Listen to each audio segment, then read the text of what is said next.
record on this computer. Oops. All right, there we go. Okay, so back to talking about relations. Relations is this very broad idea, which are sort of used in a lot of different areas of mathematics.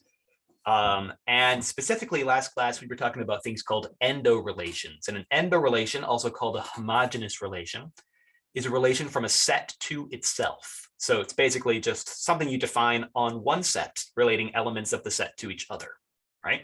So i.e. it is any subset of A cross A, where that is A cross A is the Cartesian product. So the elements of the relation are ordered pairs, right? Okay, examples of endo relations that we're working with here, like the equals, that's a really easy one, less than or equal, slightly different.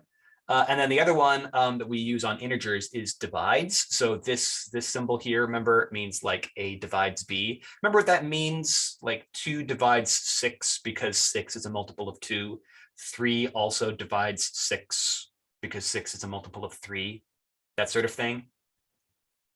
That's what that means. So let's go through what we've done so far. Review of what we talked about yesterday. These are various properties that they can have. Reflexive means that every element is related to itself. Equals is reflexive. Less than or equal is also reflexive because of the or equal part. But strictly less is not reflexive, right? Because like 2 is not less than 2. Right? So it's not reflexive. No element. In fact, it's what's called irreflexive, which means that no element is related to itself. So that's sort of like the extreme opposite of being reflexive.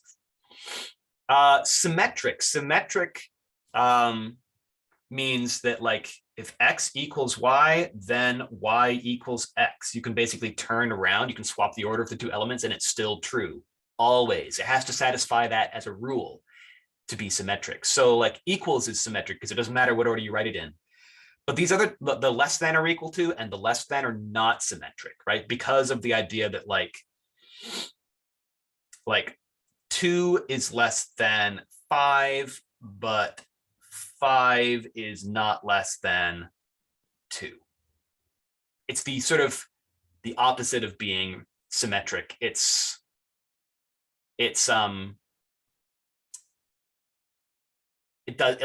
more like an order, you know, it's like it puts things in order, and then if you flip it around and the order is wrong, then it's false, you know, it's sort of like that. It's you know, so that's, those two are not symmetric.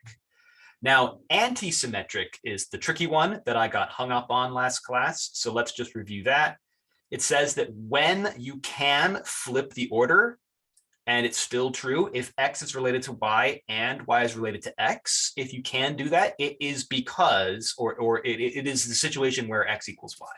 So like the only time that you can flip it around and they're still equal is when x equals y, okay?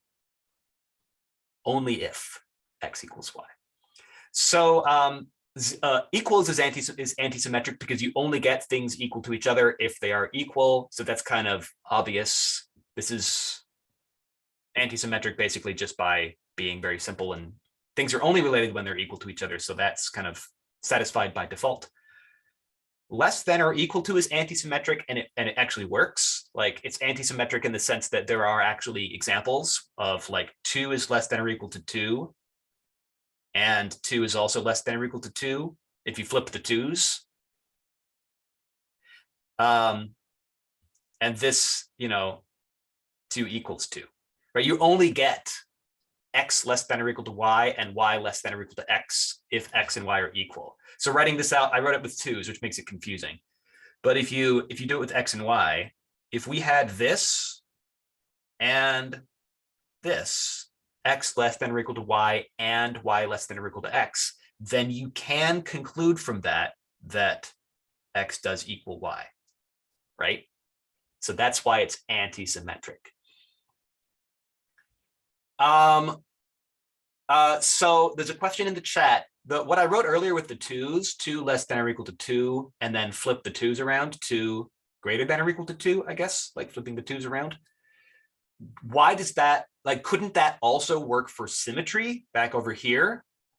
And the answer is, well, okay, that's an example of when the type of that type of symmetry is exhibited by a particular pair of elements, which is really like an element with its paired with itself, right? But in order to call the relation symmetric, it has to always be true. So just being true sometimes doesn't satisfy the for alls that are part of the definition here, the for all x and for all y. So that's why, yeah, it works sometimes for less than or equal, but not all the time. And it needs to work all the time in order to call it a symmetric relation. Yeah, glad that helped. Good question. Yeah, it's always important to keep in mind that these conditions that are used to define these properties are universal conditions. So they have to be, universally true across the entire domain.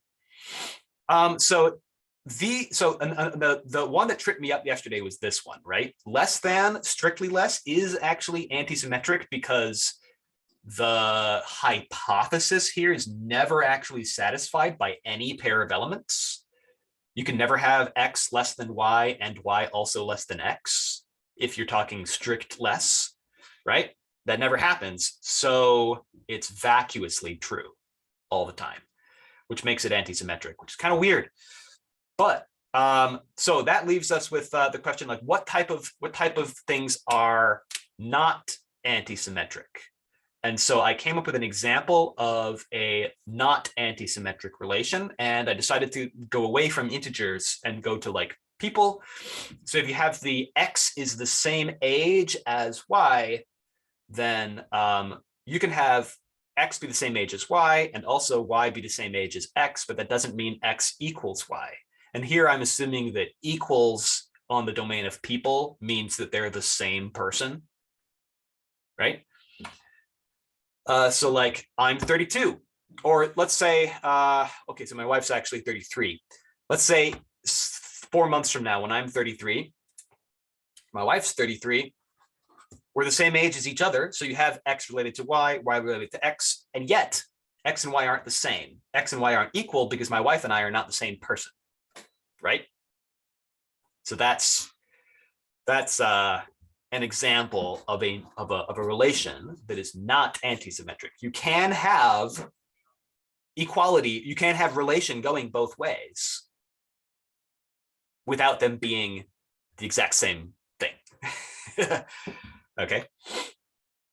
So that's anti-symmetry. Now, the last one that we didn't get to last class was transitive. So transitive talks about 3 different elements, x, y, and z. And it says if x is related to y and y is related to z, then x is related to z. So I like to write this out as sort of a diagram. Here's x, here's y, and then over here would be z. And it's like saying if x is related to y, and I'm going to represent that by drawing an arrow like that. That means related to, all right? If x is related to y and y is related to z, then x is related to z, like that. So all 3 of the examples that we're looking at right now on integers, equals, less than or equal, or just strictly less, all 3 of those are transitive relations because, like, if x equals y, which in turn equals z, then x equals z, right? Like, that's kind of obvious that that's going to be transitive. And with these, like, x less than y and y less than z does ensure that x is less than z, right? It does ensure that it kind of carries through. You can sort of follow through a chain. I like to think of this as like a chain, and you can follow through from the beginning of the chain to the end of the chain and have it still work. Okay. So, all 3 of those are transitive. But then what would be an example of a relation that's not transitive? Well, again, I decided to go outside of the realm of integers for a moment. This time I want to look at an example of a relation defined in sets. So you can define a set by this sort of phrase, has non-empty intersection. So basically saying, this is like saying that sets X and Y, like X will be related to Y if and only if their intersection is not equal to the empty set. So like if you draw the set X and the set Y, they have some non-empty intersection over here. And if they do, then they're related to each other. Okay, this is an example of a relation you can make up and define. It's not a very common one. It's not like one of the commonly used relations on sets, but I mean, it's a valid relation you can define. So define that. And then you can see it's possible to have three sets. Let's draw the Y right here. Let's say you have three sets like this, where sets X and Y are overlapping. Oops. They have some overlap in elements, right? Sets Y and Z are overlapping, right? So here we have X related to Y and Y also related to Z, but that doesn't necessarily mean that X and Z are going to be overlapping. If you draw the X and the Z, X intersect Z is empty. It's equal to the empty set because there's no overlap between them. So this is an example of one that's not transited. It doesn't necessarily carry through. You can have elements sort of chained together. X is related to Y, Y is related to Z, and yet the chain doesn't, you can't go from the beginning of the end of the chain and say necessarily X will be related to Z. It doesn't work. Not to say it never works. Again, these are universal claims, right? So these are universally quantified like rules. So it's not to say that it would never work. Maybe it sometimes works, like in the situation of sets that are sort of arranged like that, right? If you arrange them like that, X, Y, and Z, then it might work, but like it doesn't always work, which is the point. That's why it's not transitive. As long as you can find even one counterexample where it doesn't work, it doesn't satisfy the rule. Okay. So any questions about those things there?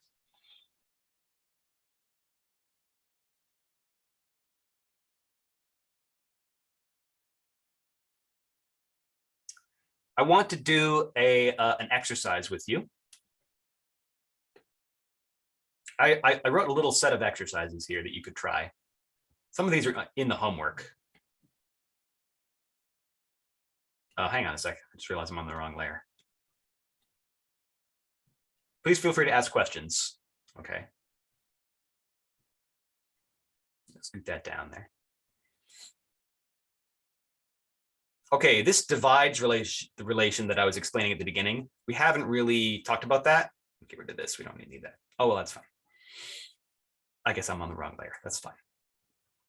So let's talk about that. I want to use that as an exercise. So we consider this divides relation and defined on the set of all integers. All integers, so all positive, negative, and zero. Okay. What properties of the four properties, reflexive, symmetric, antisymmetric, and transitive, of those four properties, which I'm just going to abbreviate here, which of them does this relation have? And the second sentence here, what if you consider the same relation defined on the natural numbers? We'll come back to that in a minute. So on the first question is on all the integers. So is divides reflexive? Does X divide X?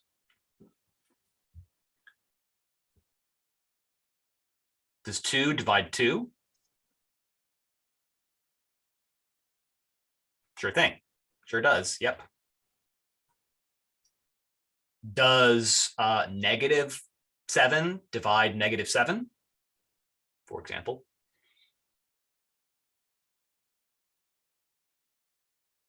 Yeah, sure. It's times 1, right? Yes. What about 0? Does 0 divide 0? Yeah, I see. The same question came up on the chat just now. Does 0 divide 0?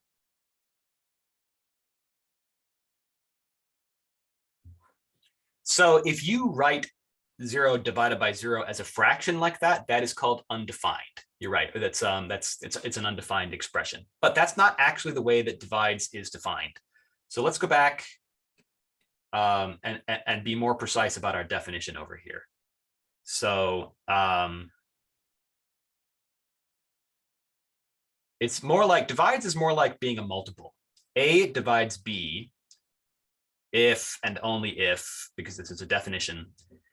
A divides B if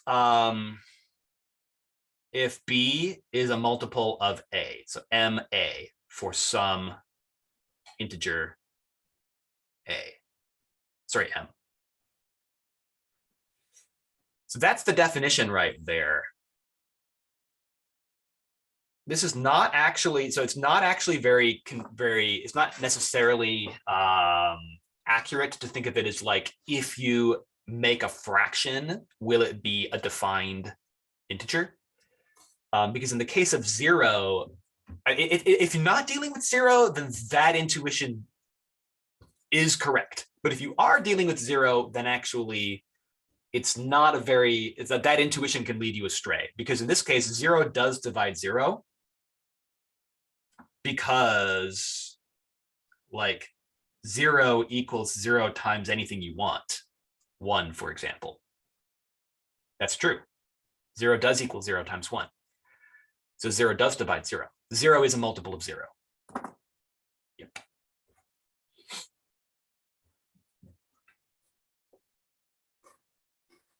Yeah. Using the term divides, that is the term we use for it, but it almost is a bad word to use because it's not really about doing any division. Yeah, it's about, does this relationship exist between these numbers? And it's more about being a multiple than actually being able to divide. So vocabulary is a bit misleading there. Sorry. Yeah, what you said is right, Noah. That's good. Yeah, so it is reflexive. Yep. Every number divides itself. Next, is it symmetric? Sorry, wanted to save there. If x divides y, does y have to divide x?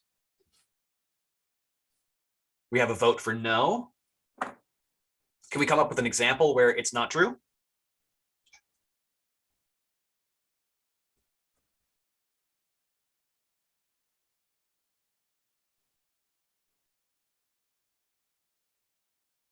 Just take 2 and 8. Kent gives us 2 and 8. 2 divides 8, but 8 does not divide 2.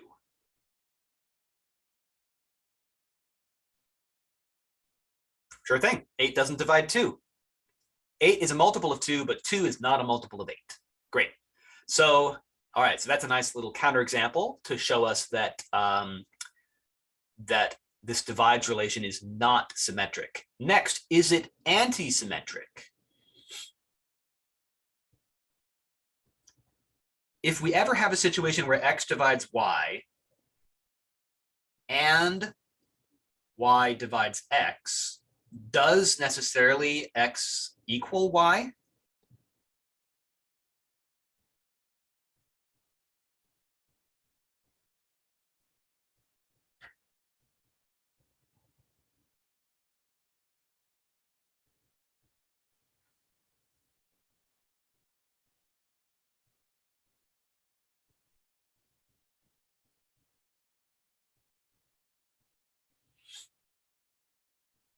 Well, certainly, like, you can't have, if you have like, well, like the 2 and 4 example, or like 2 and 6 or something like that. 2 divides 6, but 6 doesn't divide 2. So because of what we were exploring over here, it seems like you would only get the reverse relation, like by flipping the elements, if you're working with the same element. 2 divides 2, 2 divides 2, or 12 divides 12, 12 divides 12, or any other number. Anyone else any other thoughts on that? Is that enough? Have we figured it out?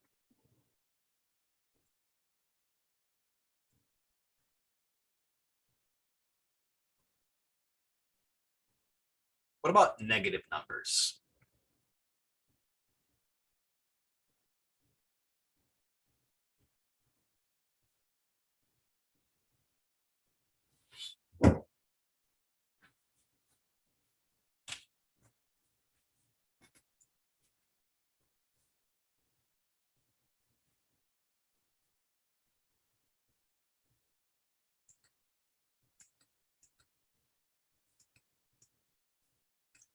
In fact, the answer here is no.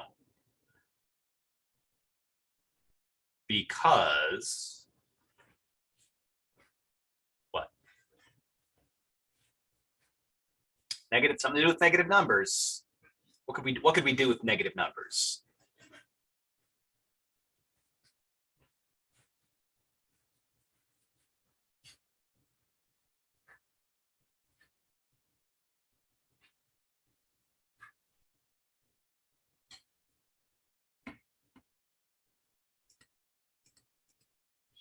So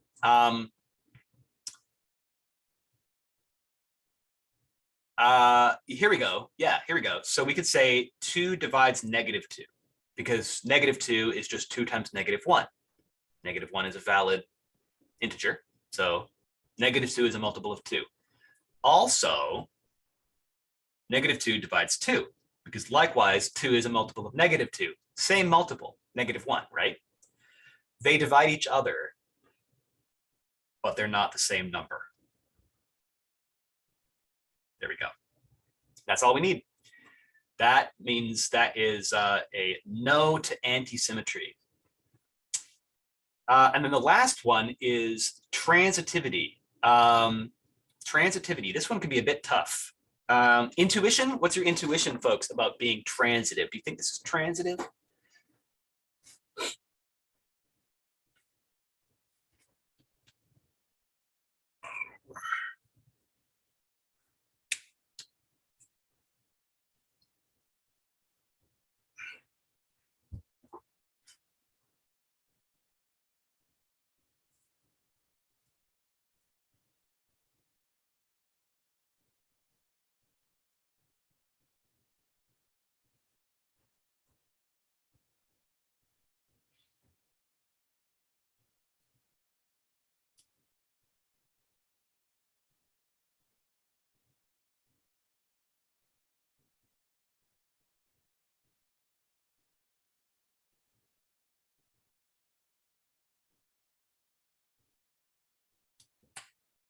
What happened here?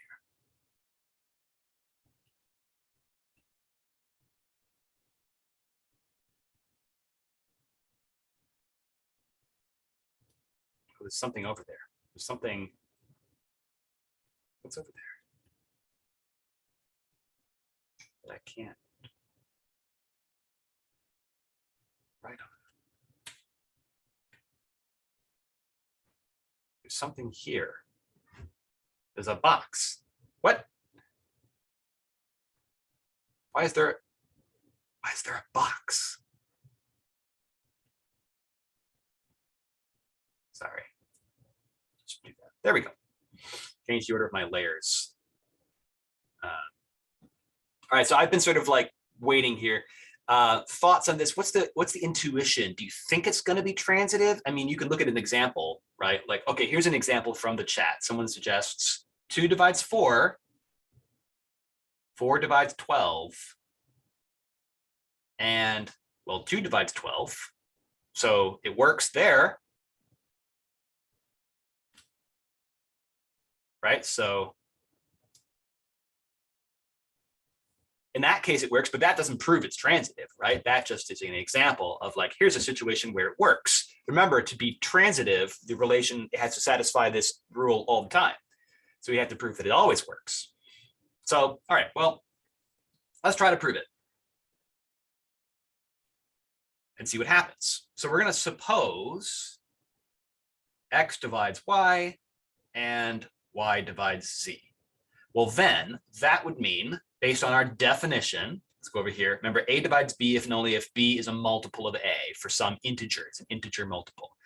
So what this means is that y is a multiple of x and z is a multiple of y. So we can write y equals some m times x, and z equals some n times y. And that's, for some integers m and n. Okay. So this is just the definition of divides. So now what we can do is we want to try to prove that x divides z. So we want to show that z is a multiple of x, and all we need to do here is actually just a substitution. We can write z equals ny as we wrote here, but then replacing y with mx, doing a quick little substitution, we get n times mx. And since n times m is still an integer, right? This shows that z is an integer multiple of x. So we actually have x divides z. And that's it. Because we never specified what x and y and z are. They were arbitrary elements. Even zero would work in there as well. We were using the precise definition of divides, of the divides relation. And we showed that no matter what, if x divides y and y divides z, then x divides z. And so this proves that it is transitive. So this is an example of a relation that's reflexive and transitive, but not symmetric and not anti-symmetric. Okay. So there we go. So now that was on this in the realm of integers, that was on z. Now, if you change this to be on the natural numbers, then you get rid of the negative numbers. And what that actually does is it alters, it's still going to be reflexive, it's still going to be transitive, it's still going to be not symmetric, but actually it becomes anti-symmetric if you change the domain. So if you consider the same relation defined on the set of natural numbers, then what properties does it have? It gains the anti-symmetry property. Okay, I'm just going to make a quick little note of that here. And my point here was that the domain on which your relation is defined has an effect on what properties it has, right? Because this counterexample with the positive and negative numbers, counterexample with plus and minus 2, that kind of counterexample will no longer be available if we remove the negative numbers from our domain, right? And then you would actually be able to prove that it is anti-symmetric in that realm. So yeah, I think that's about it. Some other exercises that I wasn't going to go through in class, but that I will put out there for you to try. Some of these are on the homework. Things like try to come up with a relation, and you can make it up. Try to come up with a relation that has none of the 4 properties we've talked about here.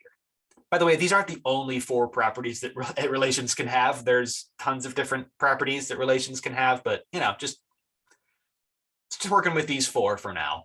All right. Try to come up with a relation that has none. Try to come up with a relation that has all. And then consider these like extreme examples of relations. The empty relation where nothing is related to anything. It's like nothing, there's no relationships at all. It's an empty set. Which of the 4 properties does that have? And remember that things can be satisfied vacuously. That's interesting. And then the other one is consider the universal relation where everything is related to everything. Which of the 4 properties does that have? So you can try those on your own sometime. Those are just like kind of fun exercises to wrap your head around these definitions and the idea of relations, just to kind of practice getting used to the ideas and so on. So let me pause to ask if there are any questions, because I want to move on to another topic related to this in a moment.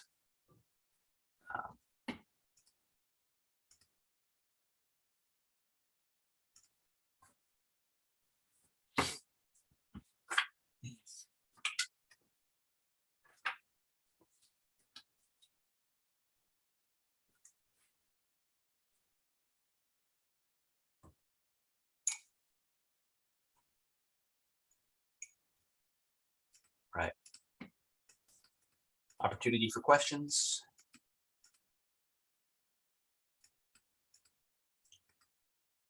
I'm not seeing anything at the moment, so feel free to interrupt me though if you do. So I'm going to kind of keep going here. All right, so I want to focus on this idea. I was I drew this little like diagram here for transitive. You can draw similar diagrams for the other properties. Like for reflexive, you can draw a little diagram that looks like here is an element X and it's related to itself, which you could represent with a loop, a looping arrow, which points to itself. You could represent that like that. And symmetric is like if you have two things, X and Y, if you have an arrow going from X to Y, then you would necessarily need to have an arrow going back from Y to X. That's symmetric. Antisymmetric basically means that never happens. So antisymmetric, you could kind of represent that with, here, let me just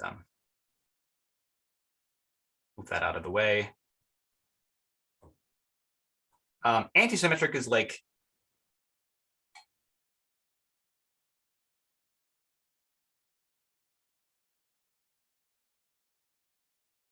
this is not allowed. So we'll say that's not allowed, but this is allowed.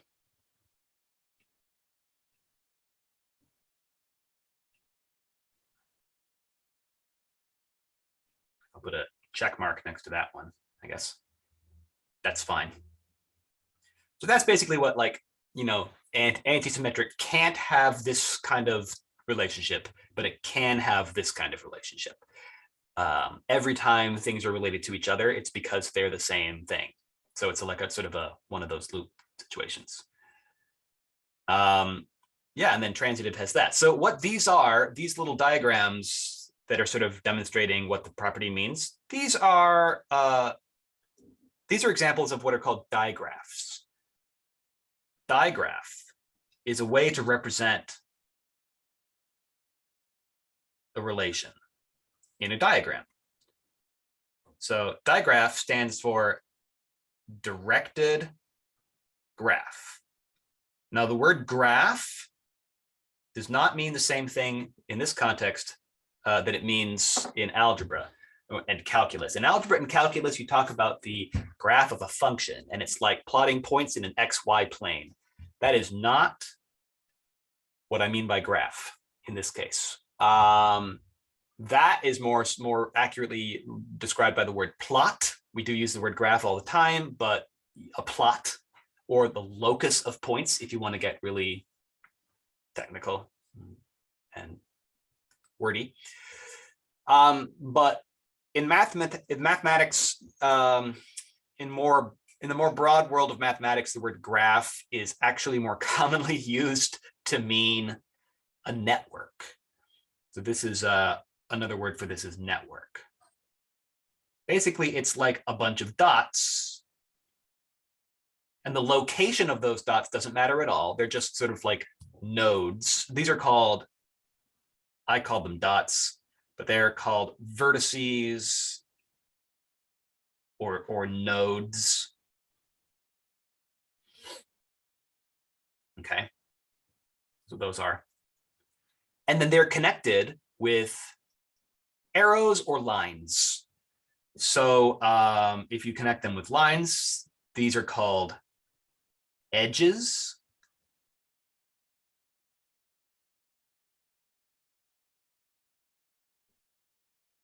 Edges have no arrow. But if you make them into arrows instead of just lines, like this, for example, then they're called directed edges.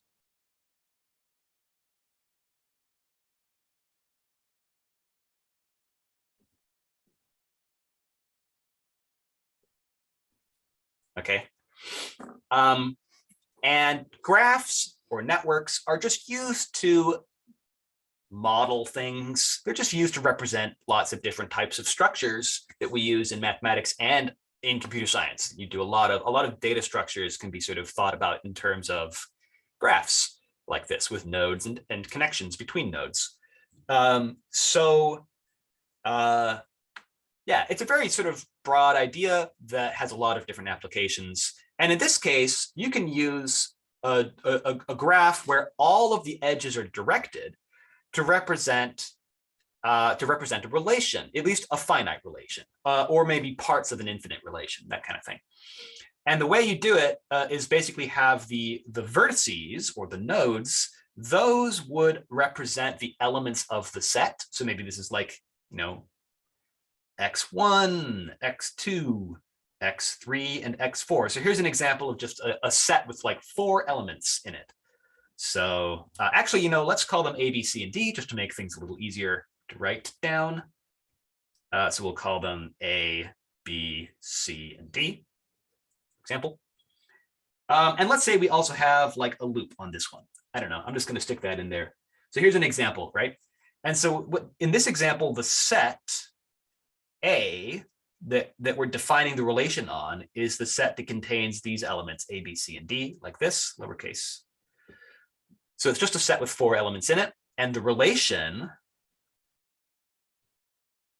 R that we're representing here is the relation where every one of these arrows is basically an ordered pair. Let me make the relation R in a different color. I'm going to make it like red. And every one of these arrows is an ordered pair in the relation. So that arrow, that loop there would be the A, that would be AA. And then this arrow here is AB. And it's directed. They're directed because the pairs are ordered. They're called ordered pairs. If you also had this arrow, then that, going back that way, that would be BA. To get how they're direct, the reason they're arrows instead of just lines is because of the orderedness, the ordering, how the order matters in the pair, right? So this is like A is related to B, and this is saying B is related to A, right?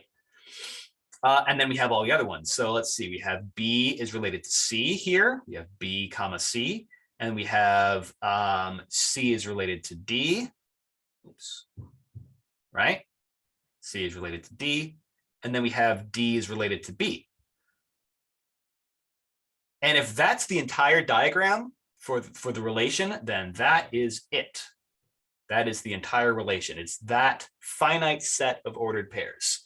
So these things called digraphs. Digraphs are a way of representing a relation.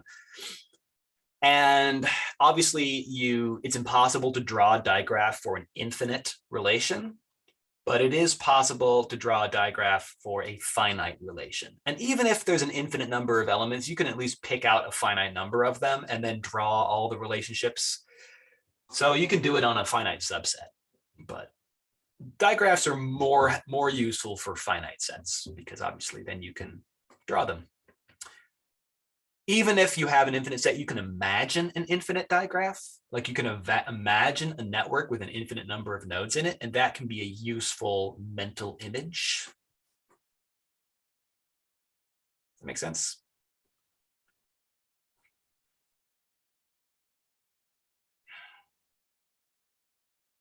So there we go.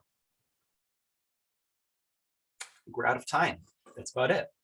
So so digraphs are in section 9.3. We're skipping 9.2, I think. Yeah, we're skipping 9.2.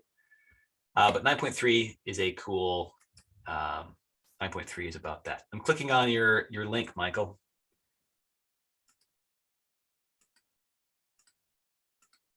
Are these, how does this work?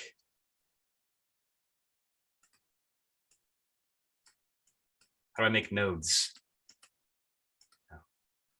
I've made nodes. How do I make ooh. What is this? Oh, is this your thing that you made? I think this is your thing that you made. Okay, I'll stop now because this is actually this is a graph but this is for the yes, this is cool. This is for the all right, this is for finding optimal pathways. All right, we'll talk more about graph theory when we get to chapter 10. So I'm going to stop the recording and everything now. That's super cool though. I'm excited to talk more about that later.